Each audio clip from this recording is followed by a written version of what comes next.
कर्मभूभृतां व्यातारं विश्वतत्त्वानां वन्दे तद्गुणलाभै।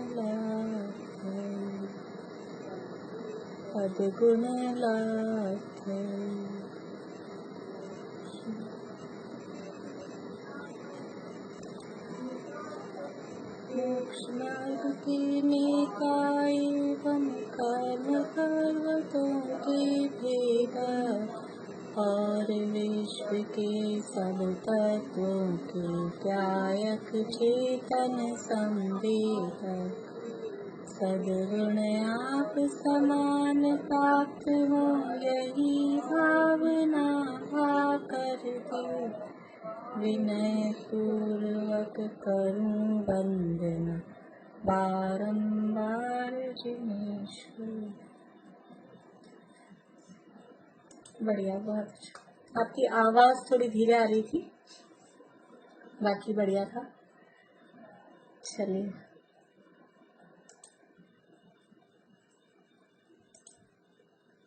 सूत्र, ये जो सूत्र है गुण पर्यवत द्रव्यम, ये सूत्र बोलना आप सभी को।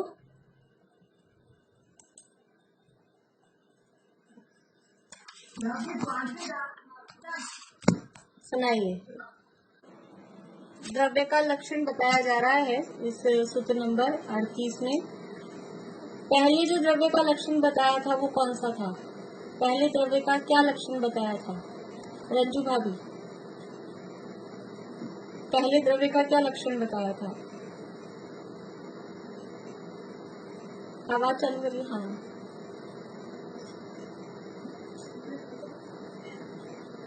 आवाज नहीं आ रही आपकी?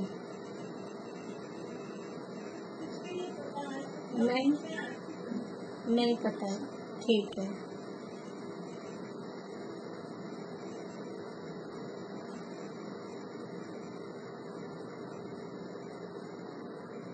बोलिए शिमला भाभी।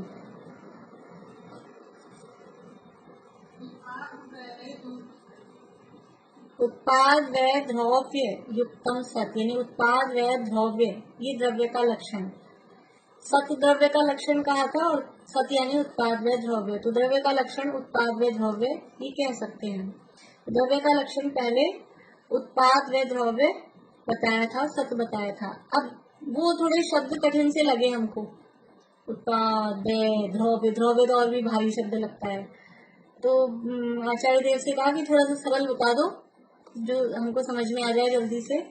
तो दूसरी टाइप से द्रव्य का लक्षण बता रहे हैं, बात वही है लेकिन उसको दूसरे शब्दों में द्रव्य का लक्षण यहाँ बता रहे हैं। तो कहा गुण पर्यायवद द्रव्यम, द्रव्य जो है वो गुण और पर्याय वाला होता है, यानी कि जो गुण और पर्याय वाला होता है उसको द्रव्य कहते हैं। बोलिए रजनी जी। नहीं, अच्छा, हैंडरेज था इसलिए, ठीक, कोई बात नहीं। तो यहाँ द्रव्य गुण और पर्याय वाला होता है, तो दो शब्द आए हैं, एक गुण और एक पर्याय। तो गुण किसे कहते हैं? डेफिनेशन हमने उस दिन देखी थी, यहाँ लिखी हुई भी है, देख लीजिए अपने सूत्र नंबर 38 पे, सूत्र के नीचे। जो द्रव्य के संपूर्ण भागों यानी प्रदेशों और उसकी संपूर्ण अवस्थाओं यानी पर्यायों में रहते हैं उन्हें गुण कहते हैं। गुण किसे कहते हैं? हम सब में गुण है कि नहीं है? हम सबके गुण देखते हैं कि नहीं देखते हैं? कि अवगुण देखते हैं? क्या देखते हैं? गुण तो देखते हैं, तो गुण देखते हैं, गुण होते भी हैं, बाजार से चीजें खरीद के लाते हैं, गुण देख के खरीद के लाते हैं, वो सब हम काम करते हैं। लेकिन गुण किसे कहते हैं परिभाषा पूछी जाए तो हमें नहीं पता गुण किसे कहते हैं। तो यहाँ गुण की परिभाषा बताई जा रही है, याद करनी है सबको बिल्कुल, और ऐसी याद करनी कि अभी याद कर ली और फिर भूल गए, ऐसा नहीं। ये बेसिक चीजें हमको याद होनी ही चाहिए। गुण किसे कहते हैं बिल्कुल रटी हुई होनी चाहिए। जो द्रव्य के संपूर्ण भागों और उसकी संपूर्ण अवस्थाओं में पाया जाए उसे गुण कहते हैं। दो बातें हैं, जो द्रव्य के संपूर्ण भागों और उसकी संपूर्ण अवस्थाओं में पाया जाए उसे गुण कहते हैं। संपूर्ण भागों और संपूर्ण अवस्थाओं, बोलिए शिमला भाभी।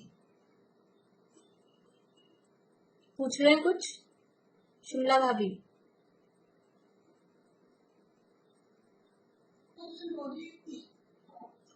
क्या क्या बोल रहे हो?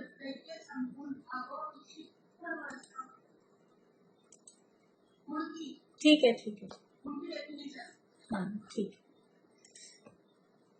तो जो द्रव्य के संपूर्ण भागों और संपूर्ण अवस्थाओं में, तो गुण की यानी गुण कहाँ पाए जाते हैं? कि गुण खुद द्रव्य है क्या? नहीं, गुण खुद द्रव्य नहीं है, गुण द्रव्य में पाए जाते हैं। फिर द्रव्य में कहाँ मिलेंगे गुण? कि हर भाग में, हर पार्ट में। भाग शब्द है वो क्षेत्रवाची है, ब्रैकेट में प्रदेश लिखा है। प्रदेश शब्द क्षेत्रवाची होता है, एरिया को बताने वाला होता है।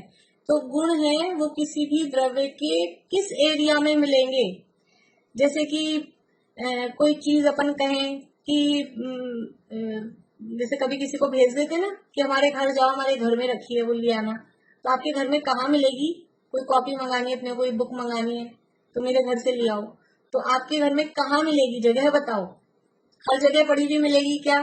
नहीं, हर जगह तो कैसे मिलेगी, पर्टिकुलर प्लेस बताना पड़ेगा। तो कोई गुण है, जैसे पुद्गल की बात चल रही थी, पुद्गल के गुण कौन से हैं? मोनिका भाभी, मोनिका भाभी, पुद्गल के गुण कौन से हैं?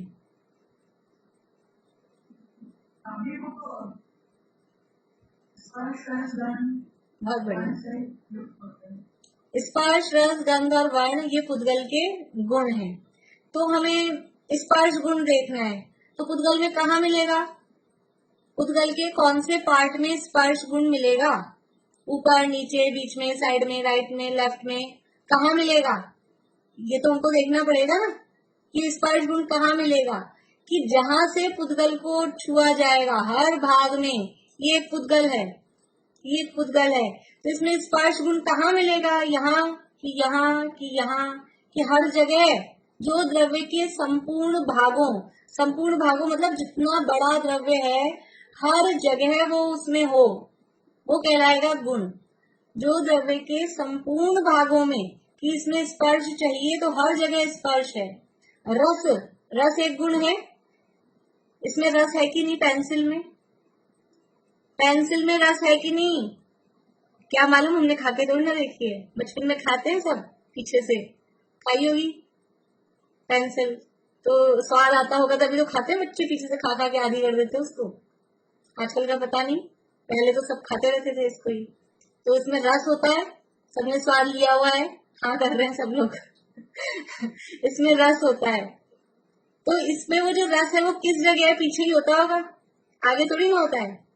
कहाँ होता है रस? कई पेंसिल, ज्यादातर पेंसिल दोनों साइड से होती है, चाहे इधर से शार्प कर लो, चाहे इधर से शार्प कर लो। तो आगे पीछे का तो पता नहीं कौन सा है। तो हर जगह, बीच में से खाओ, इधर से खाओ, उधर से खाओ, हर जगह वो रस यानी वो स्वाद है। ये कभी पेंसिल है मेरे हाथ में, कोई भी चीज ले लो आप, आम उठा लो, ये कोई खाने की चीज है क्या? अच्छी चीज ले लो, आम है, आम में स्पर्श कहाँ है? कि पूरे आम में है। आम में रस कहाँ है? आम में रस किस जगह होता है? अंदर गुठली के पास होता है, कि ऊपर छिलके के पास होता है, कि बीच में होता है, कि वैसे टॉप पे जहाँ से टंगा होता है पेड़ पे वहां होता है, कि नीचे होता है? कहाँ होता है? हर जगह होता है। तो जो द्रव्य की संपूर्ण भागों में, उसकी गंध कहाँ होती है? आम की खुशबू कहाँ से सूंघने पर आती है? ऊपर से, नीचे से, इधर से, उधर से, अगल से, बगल से, हर जगह है गंध। और वर्ण, वर्ण तो कहीं पीला होता है थोड़ा सा, कहीं हरा होता है थोड़ा सा। हम ये नहीं पूछ रहे पीला और हरा सफेद, पर रंग तो है ना, कोई सा भी है, रंग वर्ण वो भी उसमें हर जगह है। तो जो द्रव्य के संपूर्ण भागों और उसकी, ये तो भाग की बात हुई, भाग मतलब एरिया, हर जगह पर, ये द्रव्य के संपूर्ण भागों में हुआ। दूसरी बात क्या है? उसकी संपूर्ण अवस्थाओं में पाया जाए। अवस्था, अवस्था किसे कहते हैं? यहाँ लिखा है ब्रैकेट में पर्याय। हमने अवस्था के पर्यायवाची शब्द देखे थे उस दिन। अवस्था के पर्यायवाची शब्द क्या क्या होते हैं? बोलिए शीला भाभी।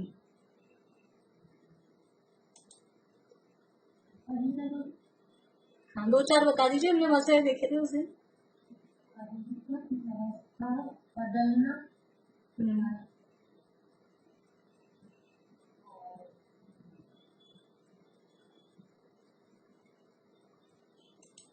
बोले आयुषी जी।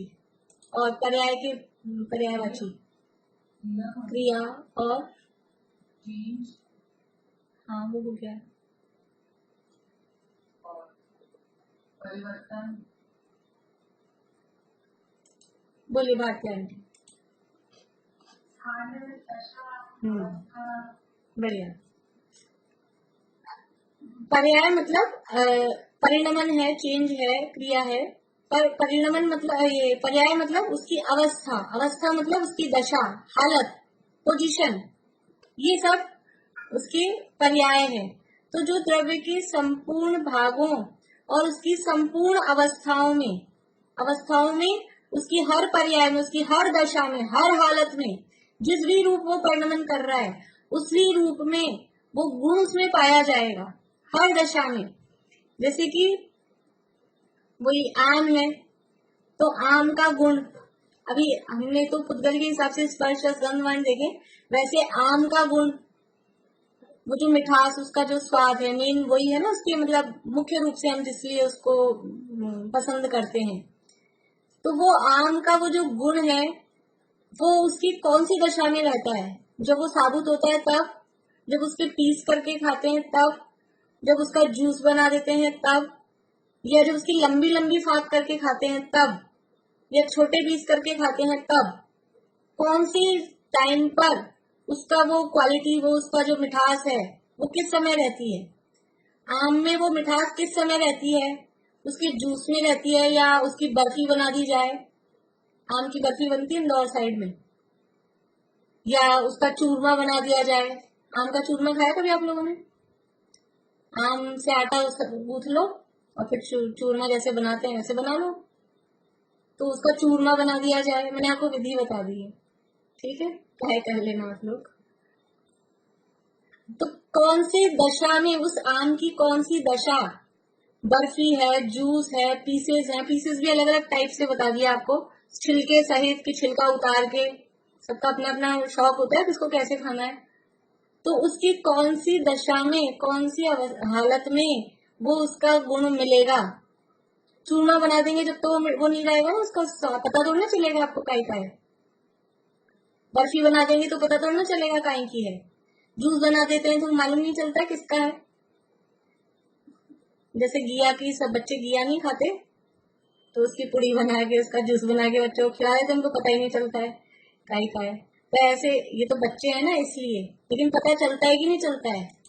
चलता है। वो हर दशा में उसका वो गुण पाया जाएगा, हर दशा में, हर हालत में, हर अवस्था में। हाँ, कुछ पूछना है रश्मि जी आपको? अभी अभी तो हमने एक चीज पे इसको लिया है। परिभाषा क्या थी हमारी? जो द्रव्य के संपूर्ण भागों और उसकी संपूर्ण अवस्थाओं में पाया जाए उसे गुण कहते हैं। अब किसी भी चीज का क्या गुण है तो हमको ये अप्लाई करना पड़ेगा, ये देखना पड़ेगा कि हर जगह उस द्रव्य की, उस पर्टिकुलर चीज के हर जगह पाया जाए और हर अवस्था में पाया जाए। जैसे कि चीनी, चीनी का गुण क्या है? चीनी देख लो, मिश्री ले लो, थोड़ी बड़ी होती है तो समझने में आसानी रहेगी अपने को। मिश्री का गुण क्या है? मिश्री का गुण है, क्या गुण है मिश्री का? सुधा जी, मिश्री में क्या गुण है? मिश्री खारी होती है,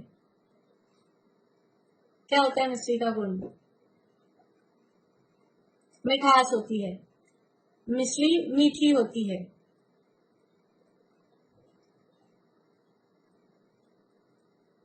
मिश्री मीठी होती है तो वो किस जगह से मीठी होती है? इतनी बड़ी मिश्री है, किस जगह से मीठी होती है? किस जगह से मीठी होती है? सब जगह से मीठी होती है। कहीं से भी उसको टच किया जाए वो हर जगह से मीठी ही रहेगी, ठीक है। अभी तो वो मिश्री जब पूरी मिश्री रूप में है, पूरी बड़ी सिरा बोलते हैं जिसे, उस रूप में तो वो मीठी होती है। यदि उस मिश्री को दूध में मिला दिया जाए तो क्या होगा? मीठी होगी, खट्टी खारी हो जाएगी? तो भी मीठी रहेगी। यदि उस मिश्री को समझ लीजिए हमने आटे में मिला दिया, तो सब्जी में डाल दिया, दाल में डाल दिया, तो वो हमको पता लग जाता है दाल में जरा सी भी, जैसे गुजराती दाल बनती है ना, वो गुड़ डाल देते हैं उसमें, तो जरा सा डाला, लेकिन वो इतना सा भी डाला है ना, वो बोलेगा कि इसमें आज मिठास आ रही है, इसमें मिश्री डली है, चीनी डली है, गुड़ डला है, जो भी मीठी चीज डली है, वो अपना, ये है उसका गुण, वो अपना गुण नहीं छोड़ती। जैसे कि इधर एमपी साइड में खीर बनाते हैं, तो खीर में नमक डाल देते हैं। अब वो नमक कितना सारा डालते हैं, कितना सारा डालते हैं, एक डब्बी भर के पूरा, इतना सा नमक डाला, लेकिन नमक का गुण क्या है, नमक का गुण है खारापन, तो हर जगह से खारा होता है, और हर रूप में, खीर में भी डालेंगे तो मीठा हो जाएगा नमक, खीर में डालने से नमक मीठा हो जाएगा क्या, कि वो अपना खारापन नहीं छोड़ेगा, वो खारा ही रहेगा। तो जो द्रव्य के संपूर्ण भागों और उसकी संपूर्ण अवस्थाओं में पाया जाए उसे गुण कहते हैं। नमक का इतना सा नमक, और वो खारा होता है, आटे में कितना डलता है, कितना डलता है, इतना सा 1/4 भी नहीं डलती चम्मच, वो तो क्वांटिटी पे डिपेंड करता है, तो हम नहीं डालें, इतना सा तो डालना है, क्या हो गया, रहने दो। एक रोटी का भी अलग से अपन को आटा गूंथना हो ना, एक रोटी का भी, तो भी उसमें नमक डालेंगे। अब एक ही तो रोटी बनानी, रहने दो, बिना नमक की बना लो। वो बिना नमक की रोटी खाई है कभी आप लोगों ने, जो लोग करते हैं व्रत वगैरह रस्सी से, उनको तो पता है वो क्या स्वाद उसका चेंज होता है कि नहीं होता है, इतने से नमक की क्या वैल्यू है, क्योंकि वो उसमें वो गुण है, और वो गुण उसके हर अवस्था में, हर क्वांटिटी, कण कण में नमक के जो दरदरा होता है ना, तो एक एक उसके पार्ट उसमें वो खारापन रहेगा। तो ये कहलाता है गुण, जो द्रव्य के संपूर्ण भागों में और उसकी संपूर्ण अवस्थाओं में पाया जाए उसे गुण कहते हैं। ये तो अभी हमने पुद्गलों पे बात की है। अभी हम, बोलिए भारती आंटी। वो आपने बोला, अभी कह रही थी कि पुस्तक के तो गुण और पर्याय पता है, शब्द टॉपिक पॉइंट है, अभी तो जीव पे, हाँ बस अब जीव पे ही लगा रहे हैं, जीव पे ही लगा रहे हैं। अब जीव के गुण कौन कौन से, बोलिए, चलिए आपने बंद कर दिया, जीव के गुण कौन कौन से हैं, हंसा भाभी आप बताएंगे, जीव के गुण कौन से हैं।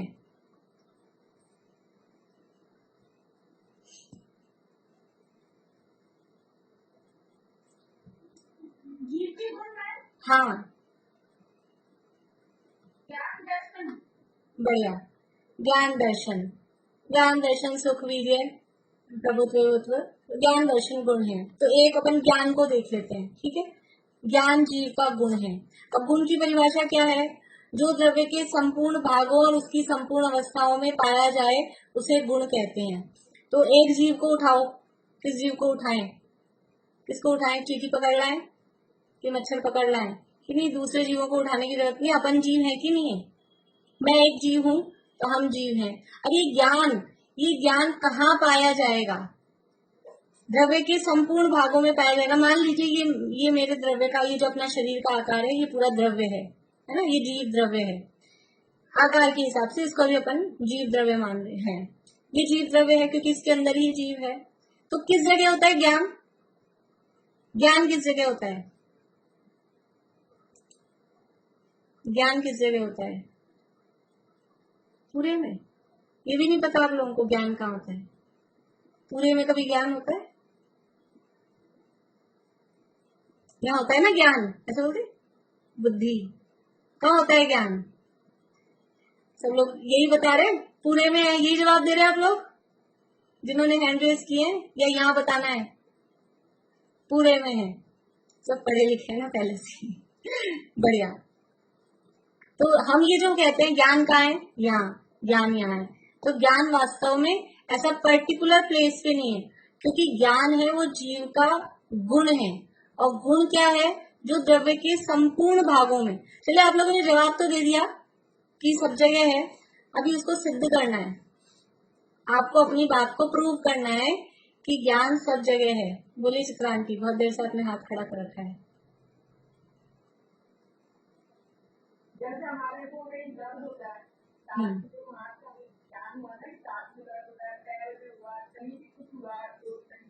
बढ़िया, बढ़िया।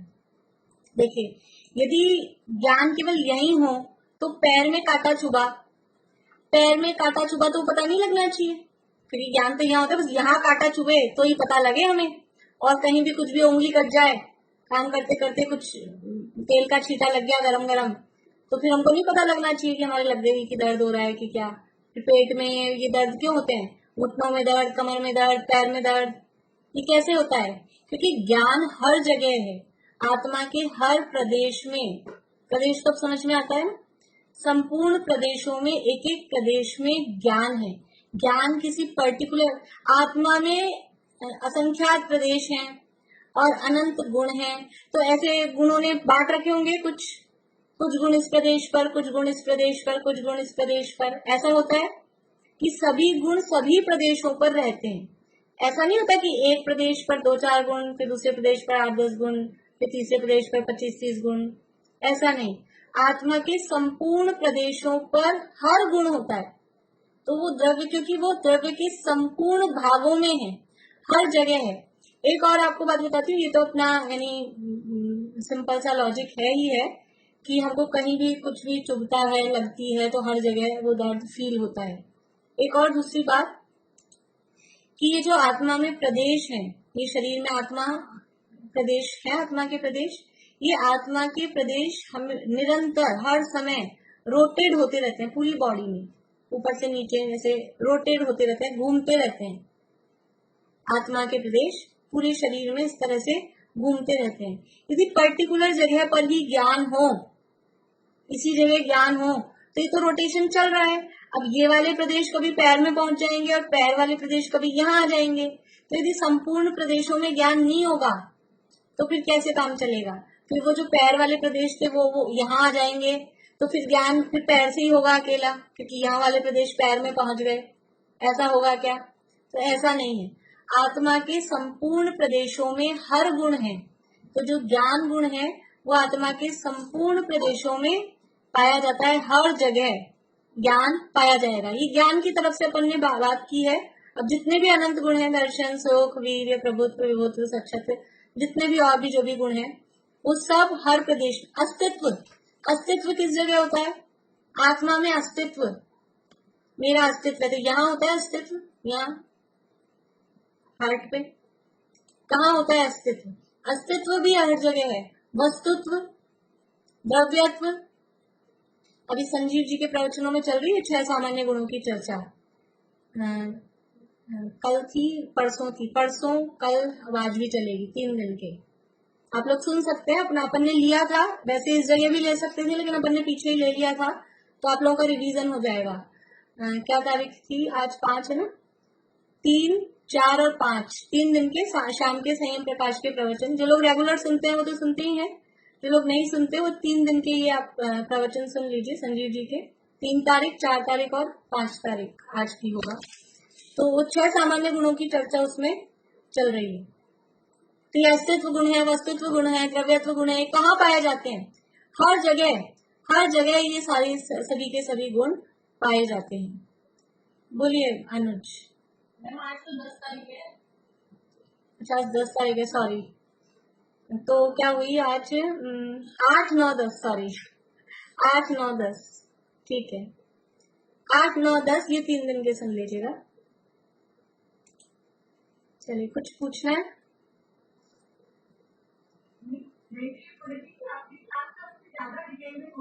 हाँ, अपनी क्लास में तो रिवीजन डिटेल में हो चुका है। क्लास में जिन्होंने समझ लिया है वो जल्दी से समझ पाएंगे, वरना वो तो फास्ट चलता है ना थोड़ा उनका, तो और अच्छा समझ में आ जाएगा, वापस से रिवाइज हो जाएगा। काफी दिन हो गए अपने को, तो वो रिवाइज हो जाएगा, इसलिए।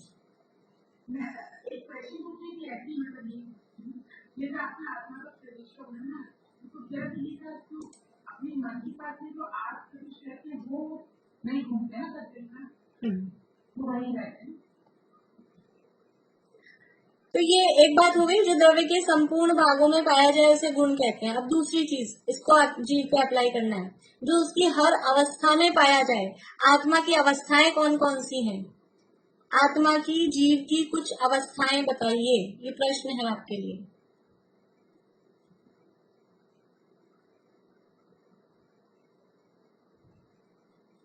बोलिए सुधा जी।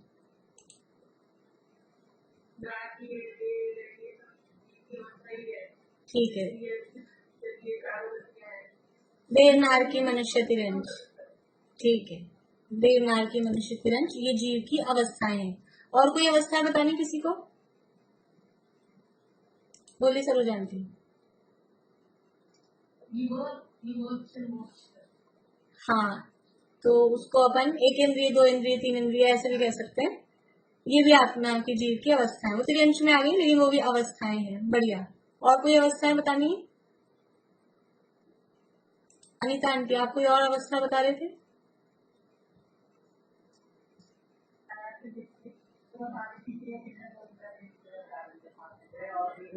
ठीक ठीक। रजनी जी। हाँ, मोक्ष यानी संसारी अवस्था और मोक्ष अवस्था, ऐसे ऐसे कह सकते हैं। ठीक है, बढ़िया, सबका सही है। मैं अपन थोड़ी बात को फैलाएंगे ना, इसलिए अलग अलग तरह से देख रही हूँ। बोलिए मीनू थी, वो तो आ गई ना, मोक्ष और सिद्ध तो एक ही बात है। भारती आंटी,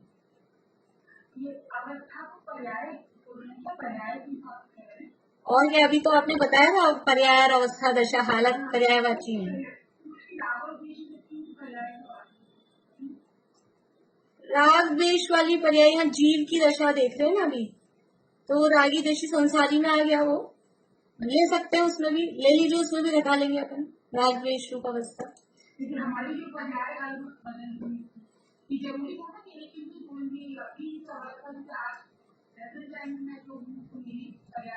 हाँ, वो बारीक बात है, अभी तो अपन मोटी मोटी बात पे घटा ले।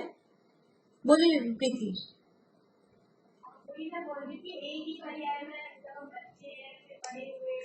हाँ, तो बचपन, जवानी, बुढ़ापा ये भी अवस्थाएं हैं, ठीक है। और भी बहुत सारी चीजें बच गई हैं। बोलिए सूरत वाले आंटी। हाँ, वो सूक्ष्म और बादर वो आ गया, मतलब उसमें एक इंद्रिय आदि में वो तो आ गया है, मतलब कुछ अलग डिफरेंट बताना है। जैसे 4 गतियां आ गई, 5 जातियां एक इंद्रिय आदि आ गई, सूक्ष्म बादर उसी में हो गए। संसारी और मुक्त आ गया, और रागी द्वेषी बना आ गया, मोक्ष आ गया।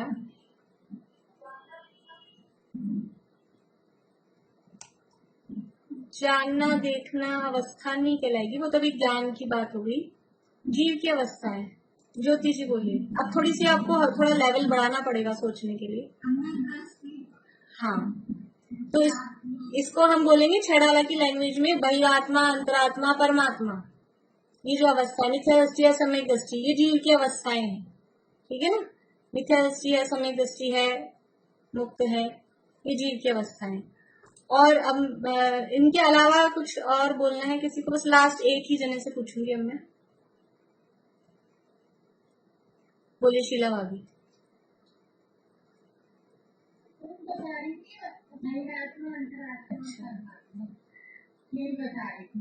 चलिए, तो 14 गुणस्थान रूप जो दशाएं हैं, पहला गुणस्थान वाला, दूसरा गुणस्थान वाला, तीसरा गुणस्थान वाला, ये भी जीव की अवस्थाएं हो गई काफी कुछ, अभी अपने को बताने के लिए इतनी बहुत है। तो ये जीव की अवस्थाएं हैं।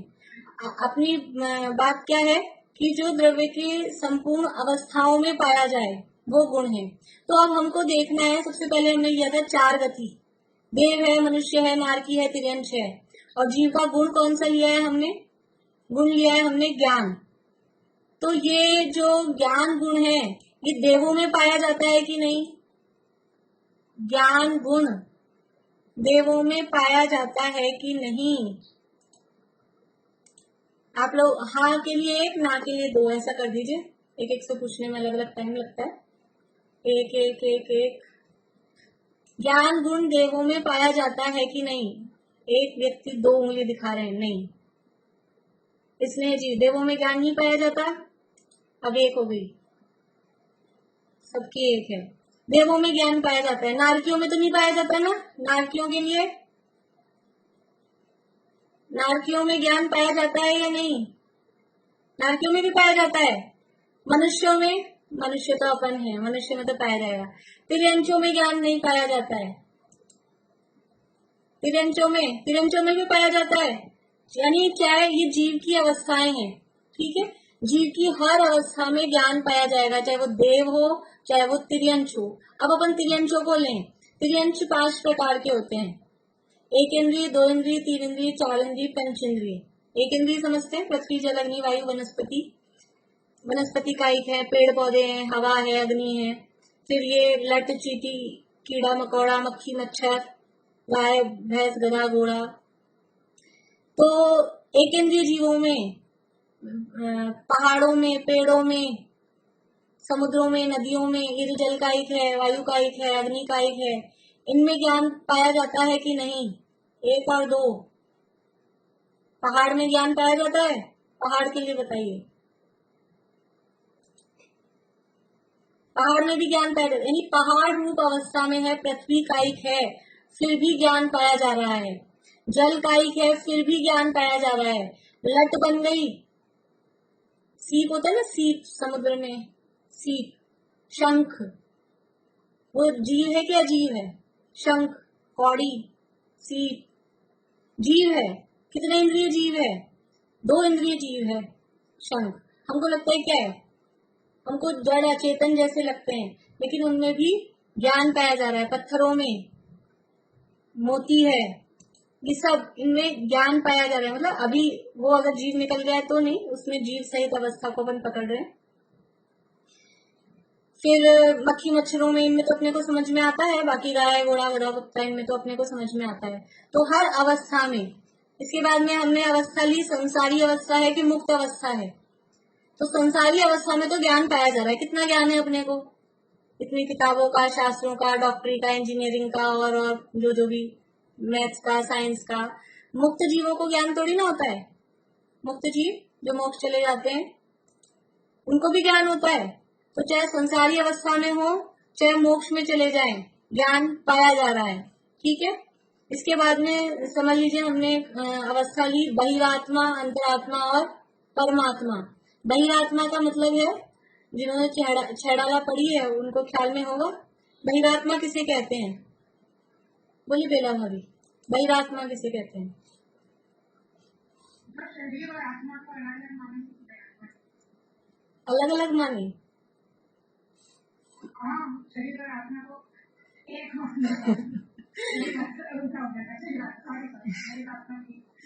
मैं तो हाँ कर रही थी आपके बोलते ही। जो शरीर और आत्मा को एक मानता है वो बहिरात्मा, जो बाहर में आत्मा को देखता है। ये बाहर है, इस बाहर की स्थिति में, बाहर वाली चीज में आत्मा को मान रहा है, वो कहलाता है बहिरात्मा।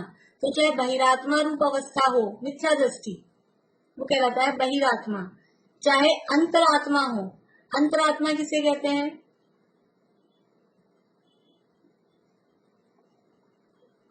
बोलिए सुधा जी, अंतरात्मा किसे कहते हैं? जो सम्यक दृष्टि होते हैं। ठीक है, और कुछ और बताएंगे इसी तरह से डेफिनेशन में? हाँ बोलिए।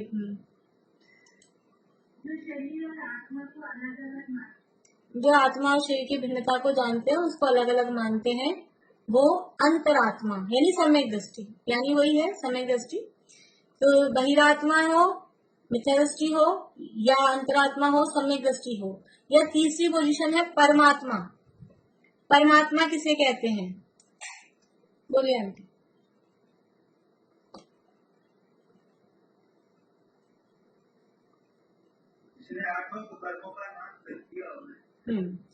जो संपूर्ण कर्मों से रहित,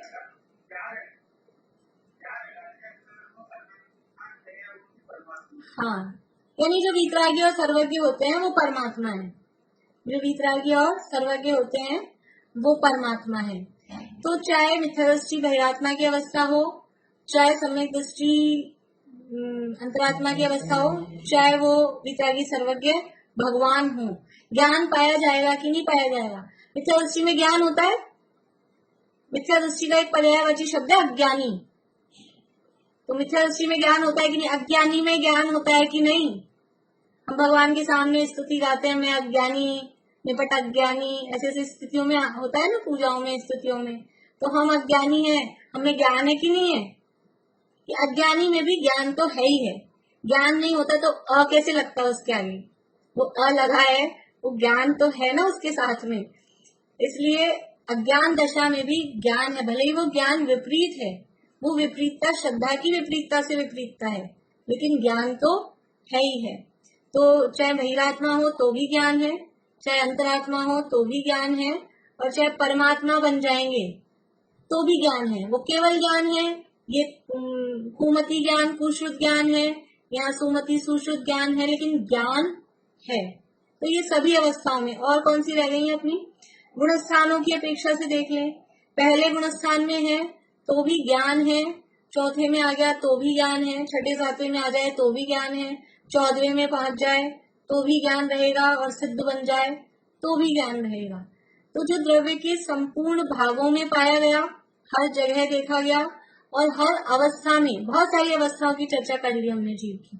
इसके अलावा आप सूक्ष्म अवस्था देख लो, बादल देख लो, जो भी अपने को लगानी है ना, हम बहुत सारी डिटेल कर सकते हैं इसकी। मन नहीं लगता हो ना, दूसरे दुनिया भर के विकल्प चलते हो, समझ लीजिए क्वारंटाइन में हो सकता है बहुत से लोग क्वारंटाइन में हो। अभी तो स्थिति ऐसी है, किसी से ऐसे नहीं पूछना कि ये बीमार हो गया वो बीमार हो गया, तो ऐसे पूछो कौन कौन ठीक है। स्थिति ऐसी हो गई कि कौन कौन सही है नेगेटिव है ये पूछ लो, बाकी तो सब उसके अलावा फिर पॉजिटिव ही मिल जाएंगे। तो मान लीजिए क्वारंटाइन में है, मन नहीं लग रहा है, अकेले बैठे हैं, तो क्या करें कि ऐसे लगाओ कि आत्मा की अवस्थाएं देखो, कौन कितनी आत्मा की अवस्थाएं हैं, और उसमें ज्ञान पाया जा रहा है कि नहीं पाया जा रहा है। जितनी हमारे को आ सकती है अवस्थाएं, एक एक चीज 84 लाख योनियां कह दी, तो एक एक योनि को विचार करो, इसमें ज्ञान है कि नहीं, इसमें ज्ञान है कि नहीं, इस अवस्था में ज्ञान है कि नहीं, बचपने में ज्ञान है कि नहीं, जवानी में ज्ञान है कि नहीं, बुढ़ापे में ज्ञान है कि नहीं। बचपने में क्या ज्ञान है, तो मुंह रखे ज्ञानी है। पागल को ज्ञान होता है कि नहीं होता है? जो पागल हो जाते हैं ना मेंटली, पागल खाने में जो भर्ती हैं, उनको ज्ञान होता है कि नहीं होता है? होता है। चित्रांटी एक उंगली दिखा रहे होता है। पागल है लेकिन उसको भी ज्ञान है। गर्भावस्था में ज्ञान होता है कि नहीं होता है? गर्भ में जीव है, ज्ञान, यानी जो हर अवस्था में पाया जा रहा है, इसलिए वो उसका गुण है। कोई सी भी अवस्था हो, विग्रह गति में, विग्रह गति किसे कहते हैं?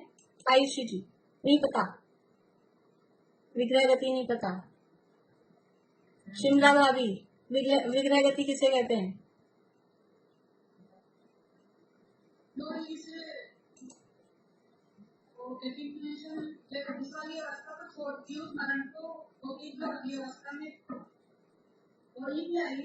साथी क्या आपको आती है, मैं समझ गई।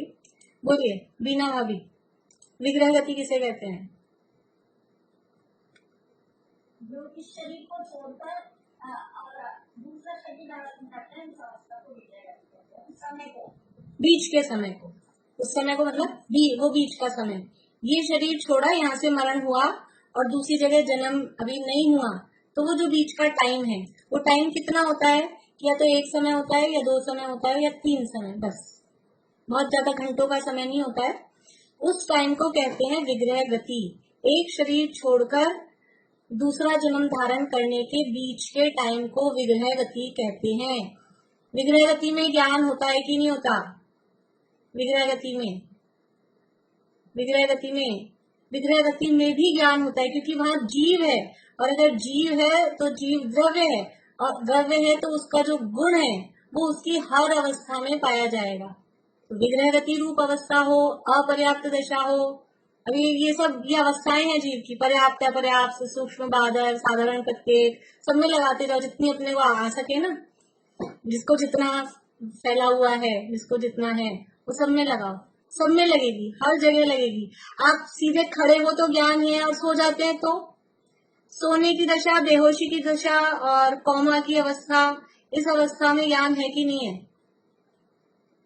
सोने में तो ज्ञान है, हमको पता लगता है, नींदों में मच्छर काट जाए कि नींदों में सपने आते हैं, वो पता है। बेहोशी में, बेहोशी में तो कुछ पता नहीं चलता, तब तो ज्ञान नहीं है ना। बेहोशी में भी ज्ञान है। बेहोशी में यदि ज्ञान नहीं हो तो फिर वो बेहोश मतलब मरा। कोमा में, कोमा की अवस्था में ज्ञान नहीं हो, जब ज्ञान का अभाव हो जाएगा ना जिस जगह से, इसका मतलब है डेड, डेड बॉडी है। फिर ये कोमा में है और ये मरा है, ये कैसे डिसाइड करते हैं? वो जो भी देखते हैं, धड़कन देख रहे हैं, सांस देख रहे हैं, वो जब तक ज्ञान है तब तक ही वो चलती हुई दिखती है जो भी कुछ है। ज्ञान का अभाव हुआ, क्योंकि ज्ञान का अभाव कब होगा? कि जब जीव निकल जाएगा, क्योंकि जीव और ज्ञान बिल्कुल दोनों एक में एक है, क्योंकि वो उसके संपूर्ण भागों में है और संपूर्ण अवस्थाओं में है। बहुत सारी अवस्थाएं अपन ने लगा ली। आप लोगों को अगर प्रश्न पूछना है तो हाथ खड़ा रखें, नहीं तो मैं आप लोगों के हाथ एक बार डाउन कर रही हूँ, और फिर जिनको पूछना हो तो हैंड रेज करें। तुम बोलिए अनिता आंटी। ये कहने से जब पैरालिसिस हो जाता है तो आधे अंग में फिर उसका तो ज्ञान आधे अंग का तो निकल गया ना। हाँ, उसके आधे अंग में ज्ञान निकल गया है। ठीक है ठीक है, ज्ञान निकल, अकेला अकेला ज्ञान ही निकला है कि आत्मा भी निकल गया है? नहीं, आधे हिस्से में से। पैरों में पैरालिसिस हो गया, घुटने के नीचे, आप समझो, है ना, आपके उदाहरण को मैं बता रही हूँ। घुटने के नीचे पैरालिसिस हो गया, तो वो घुटने के नीचे अकेला ज्ञान गायब हो गया कि आत्मा भी गायब हो गई? नहीं, आत्मा है तो ज्ञान गायब। जवाब आपने ही दे दिया। हाँ बोलिए रश्मि जी, अभी और डिस्कस करते हैं इस बात को। मैं यही पूछ रही थी, मतलब विग्रह में भी ज्ञान तो रहता है ना, शरीर निकला है, आत्मा तो है ना। हाँ, हो गई ना वो बात की विग्रह गति में भी ज्ञान है। बोलिए। ज्ञान, हाँ, ज्ञान शून्य हो जाएगा, ज्ञान निकलते ही वो जड़ है, जैसे कहा ना डेड बॉडी है। ज्ञान निकल, ये इस शरीर को जीव चेतन कब तक कह रहे हैं कि जब तक वो ज्ञान स्वरूप आत्मा है। आत्मा और ज्ञान इनमें अंतर ही नहीं करते। जो ज्ञान है वो आत्मा, जो आत्मा है वो ज्ञान, क्योंकि वो उसके हर भाग में, हर अवस्था में पाया जा रहा है और असाधारण गुण है। बोलिए बेला भाभी। जब एक गति से जीव दूसरी गति में जाता है तो उसका ज्ञान क्या बदल जाता है? मतलब जो ज्ञान इस गति का है वो दूसरी गति में थोड़ी है, वो अलग तरह का ज्ञान होगा। वो ज्ञान बदल गया है, वो चेंज हो गया, वो बात अलग है। देखो, क्योंकि ज्ञान गुण है ना, अभी अपन आगे और बात करेंगे। वो गुण है और गुणों में भी चेंजेस होते हैं। ये जो चेंजेस है अकेले द्रव्य में ही नहीं हो रहे, वो गुण में भी चेंजेस हो रहे हैं। गुणों के परिणमन को ही पर्याय कह रहे हैं, तो गुण भी बदल रहा है। तो ये गुणों की ऐसे परिणमन गुणों में होता है। हाँ, अभी हो रहा है कि नहीं हो रहा है इस अवस्था में? कल जो ज्ञान था उससे अभी जो ज्ञान हुआ कुछ बढ़ा कि नहीं? और 1 महीने क्लास नहीं हुई तो 1 महीने पहले जो ज्ञान था और 1 महीने बाद वो कुछ कम हो जाता है कि नहीं? रिवीजन नहीं करो तो अभी अभी किसने जवाब दिया था बहुत दिनों बाद आए हैं तो भूल गए, भी याद नहीं है। तो ये अभी भी तो बदल रही है ना, ये अवस्था कम ज्यादा, तो वो हो जाता है। वो ज्ञान की अवस्था बदल रही है। अभी हम ये नहीं कह रहे कि सेम टू सेम वही वाला ज्ञान रहेगा कि नहीं रहेगा, बस ज्ञान है कि नहीं है ये देख रहे हैं। अब वो कम हो गया कि ज्यादा हो गया कि वो कोई मैटर नहीं है, वो कोई बात नहीं है।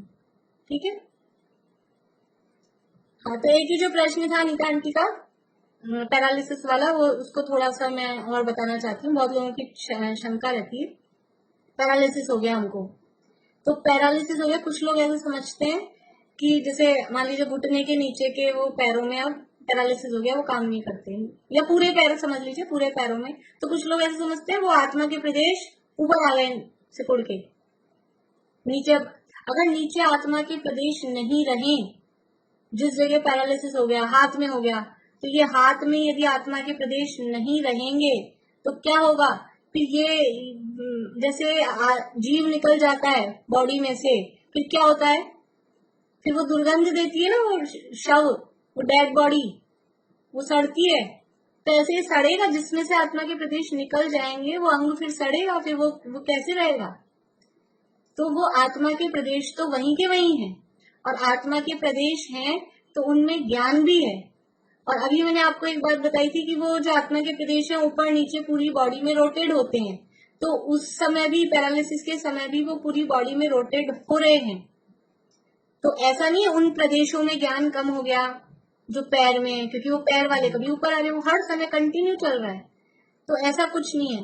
लेकिन एक चीज हमने पढ़ी है दूसरे अध्याय में, इंद्रियों वाले प्रकरण में, इंद्रियां 2 प्रकार की होती हैं, एक द्रव्येंद्रिय, एक भावेंद्रिय, 2 प्रकार की इंद्रियां होती हैं।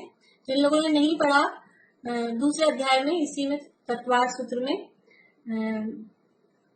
कौन से सूत्र है, नंबर आप लोग देख के बता दीजिए कौन सा सूत्र है इंद्रियों वाला।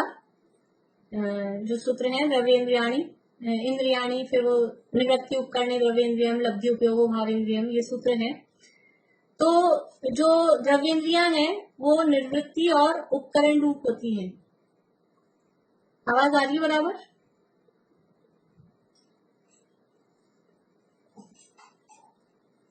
अब आ रही है? तो जो द्रव्येन्द्रिय है, आप लोगों ने हाथ कुछ पूछने को खड़ा, वो पेज सूत्र बताने के लिए किया है? बोलिए सुनीता आंटी। 17-18 नंबर सूत्र है, वहां आप लोग देख लीजिएगा जिन लोगों को ज्यादा देखना हो। तो जो द्रव्येन्द्रिय है, द्रव्येन्द्रिय 5 प्रकार की इंद्रियां हैं। पांचों इंद्रियां 2 प्रकार की हैं, द्रव्येन्द्रिय रूपी और भावेन्द्रिय रूपी। 5 इंद्रियां कौन सी हैं? स्पर्शन, रसना, घ्राण, चक्षु और कर्ण। तो ये जो पूरा शरीर है, ये पूरा शरीर है स्पर्शन इंद्रिय, पूरा शरीर स्पर्शन इंद्रिय है। तो ये स्पर्शन इंद्रिय, ये जो बाहर से स्किन दिख रही है, ये द्रव्येन्द्रिय है। और अकेली यही द्रव्येन्द्रिय नहीं है, द्रव्येन्द्रिय 2 प्रकार की है, एक निवृत्ति और एक उपकरण। तो ये जो स्किन हमको दिख रही है बाहर से, ये तो है उपकरण रूप, और इसके अंदर और थोड़ा सा वो है, समझ लीजिए उसके अंदर जो बॉडी पार्ट भी है और जो आत्मा के प्रदेशों की जो रचना है वो निवृत्ति रूप है। तो मतलब शॉर्ट में अपन देखें तो पैरालिसिस के समय में क्या होता है कि जो उपकरण है, ये जो मान लीजिए पैर में हुआ है या हाथ में हुआ है, जिस भी बॉडी पार्ट में वो पैरालिसिस हुआ है, वो उपकरण में फॉल्ट है, निवृत्ति में थोड़ी सी खराबी हुई है, उसके कारण वो जीव वहां से ज्ञान नहीं कर पाता है। ये हमारा जो ज्ञान है, इंद्रिय ज्ञान है, मतिश्रुत ज्ञान है, ये पराधीन ज्ञान है। मति ज्ञान किसे कहते हैं? आप लोगों को याद करने को कहा था मैंने एक बार, बोले दीपिका जी, मति ज्ञान किसे कहते हैं?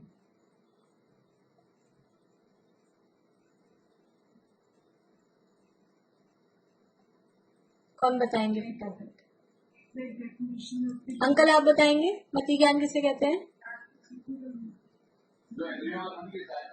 हाँ, इंद्रिय और मन की सहायता से होने वाले ज्ञान को मति ज्ञान कहते हैं। इंद्रिय और मन की सहायता से, तो ये जो हमारा ज्ञान है ये परोक्ष ज्ञान है, पराधीन ज्ञान है, इंद्रिय और मन की सहायता से काम करता है।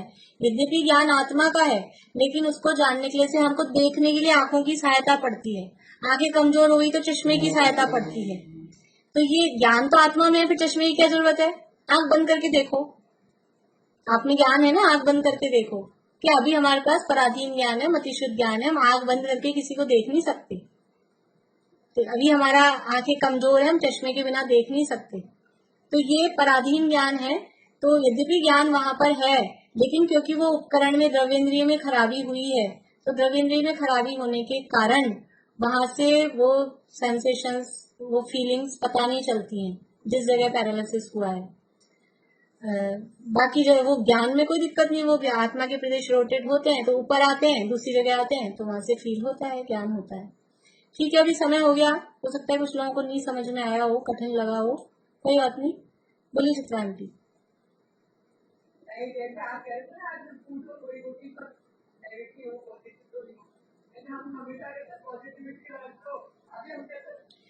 देखो ऐसे तो कहते हैं पॉजिटिव रहना चाहिए, लेकिन एक चीज में नेगेटिव होना चाहिए कोरोना के टेस्ट में ठीक है ना। इसलिए हमेशा ये अनेकांतवादी दर्शन है, हमेशा पॉजिटिव ही अच्छा हो ये सही नहीं है, नेगेटिव भी अच्छा होता है कभी कभी इसलिए कभी कभी नेगेटिव भी सही है।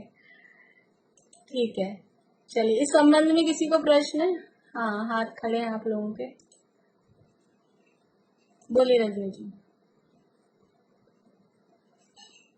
ये जब वेंटिलेटर पे आ जाते हैं और हम कहते हैं कि उसको कुछ भी नहीं बचा है, ऐसे ना वेंटिलेटर के प्रेशर से उसको खींच रहे हैं, वो क्या हुआ?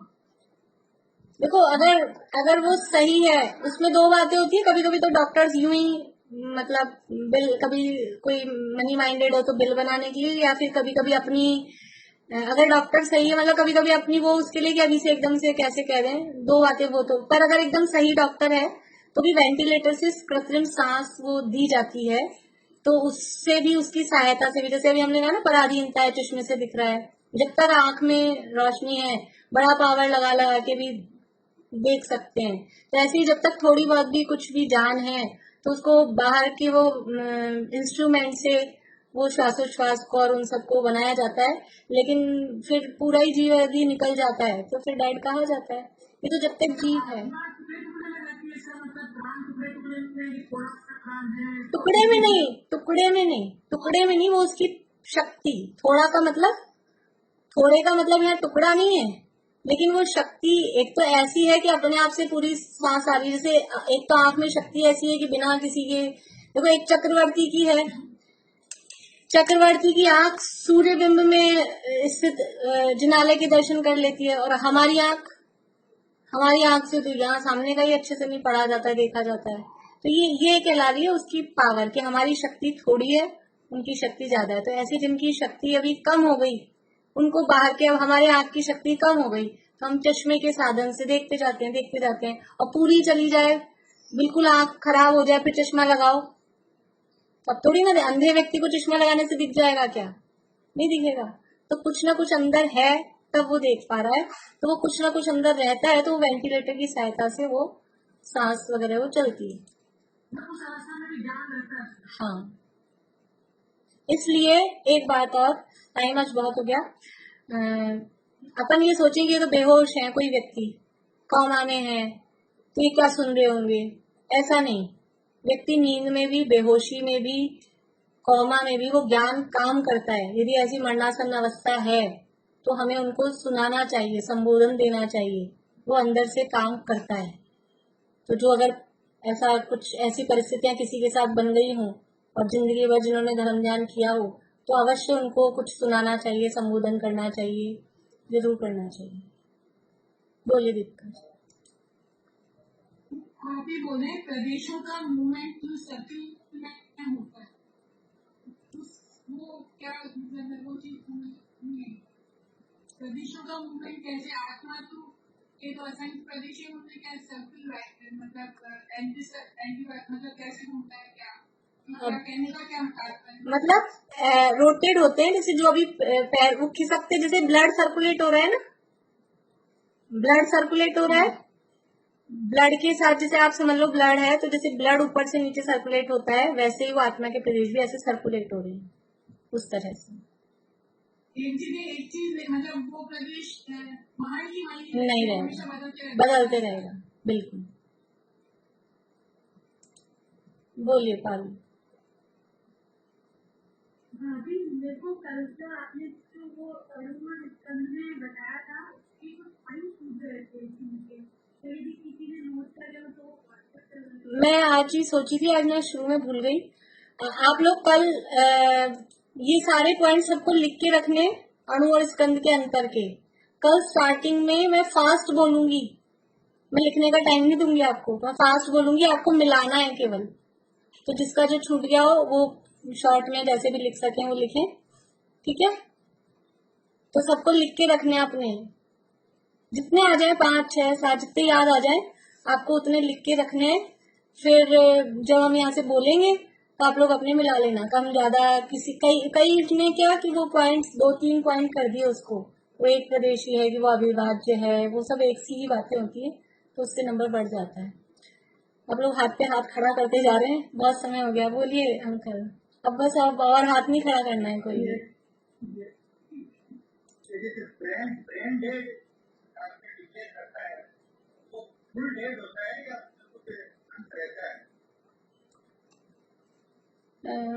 मेरे को उसके बारे में ज्यादा जानकारी तो नहीं है, लेकिन वो उनको जिंदा ही मानते हैं ना, ब्रेन डेड को। ब्रेन डेड के फिर वो ऑर्गन से कनेक्ट कर देते हैं, जिंदा ना हुआ। अच्छा, ऑर्गन, मेरे को ज्यादा इसकी नॉलेज नहीं है। ब्रेन डेड हो गया तो उसके वो किडनी वगैरह दे देते हैं निकाल के। भाषा को ब्रेन डेड होने के बाद में हार्ट तो चलता रहता है ना, इसका मतलब जीवन तो नहीं कि तो वो डोनेशन कर सकता है। चलिए इसकी चर्चा अपन बाद में करेंगे, मुझे ज्यादा नॉलेज नहीं है, मैं किसी से पूछ के फिर। मधु भाभी बोलिए।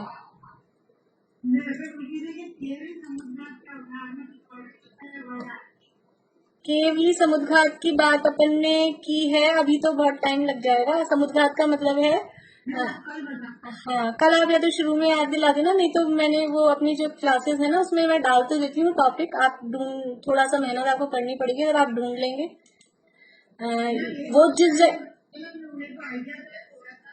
वो आत्मा के प्रदेश बाहर निकलते हैं ना, वही चीज है, आत्मा के प्रदेश बाहर निकलते हैं, फैलते हैं, वो समुद्घात कहलाता है। नहीं तो फिर कल करेंगे, अभी तो बहुत समय हो गया, 3:45 हो गए हैं। हाँ, अभी यही पूरा करते हैं। जिनवाणी स्तुति।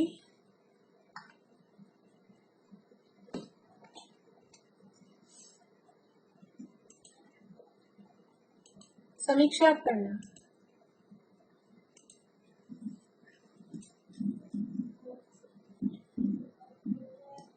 थोड़ा जोर से, थोड़ा जोर से, मोबाइल पास ले लो।